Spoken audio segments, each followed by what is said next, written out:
Assalamualaikum. Saya Nur Mara Safia binti Muhammad Rosan, orang biasa yang cuba jadi luar biasa tapi kadang-kadang lupa password sendiri. Saya merupakan peserta tahap emas dari peserta G2 Felda Pemanis. Komponen pertama, saya telah membuat khidmat masyarakat iaitu sukarelawan. Yang pertama, mengembangkan kemahiran komunikasi dan kerjasama melalui penglibatan aktif bersama rakan masyarakat semasa menjalankan aktiviti sukarelawan. Yang kedua, kesedaran tentang kepentingan membantu orang lain melalui pengalaman menyertai aktiviti sukarelawan. Yang ketiga, memupuk nilai murni seperti kerjasama, tolong-menolong dan sikap prihatin melalui penglibatan aktif dalam aktiviti gotong royong ataupun program komuniti.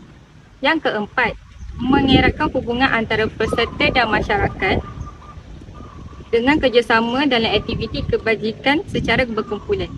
Yang akhir sekali, mengembangkan kemahiran komunikasi dan kerjasama melalui penglibatan aktif bersama rakan dan masyarakat semasa menjalankan aktiviti sukarelawan.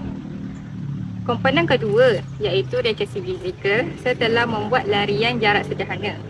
Yang pertama, matlamat saya ialah menguatkan otot kaki dan meningkatkan stamina melalui aktiviti larian jarak sederhana. Yang kedua, mengamalkan gaya hidup sihat supaya badan lebih sihat, cergas dan bertenaga. Yang ketiga, menghargai keindahan alam sekitar dengan melakukan larian jarak sederhana di taman ataupun kawasan hijau. Yang keempat, jarak larian sederhana sekitar 7 atau 8 minit bagi setiap kilometer bergantung tahap kecerdasan fizikal. Yang kelima, menjadikan larian jarak sederhana sebagai rutin tetap bagi melatih disiplin dan komitmen diri. Akhir sekali, adalah komponen kemahiran.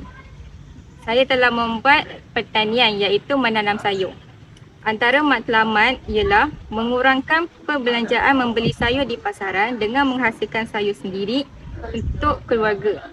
Yang kedua ialah mempelajari teknik asas pertanian dengan seperti menyiram benih, menyiram dan menjaga tanaman sehingga sayur boleh dituai dalam tempoh tertentu. Yang ketiga, menggunakan kawasan lapang di halaman rumah untuk menanam sayur seperti pokok cili, sawi dan bayam. Yang keempat, meningkatkan kemahiran berkebun melalui pengalaman penanam dan menjaga sayur dari peringkat benih sehingga matang. Yang kelima, memupuk sikap rajin dan sabar bertanggungjawab dalam menjaga tanaman setiap hari. Yang akhir sekali, menyasarkan 20 polybag bagi setiap musim.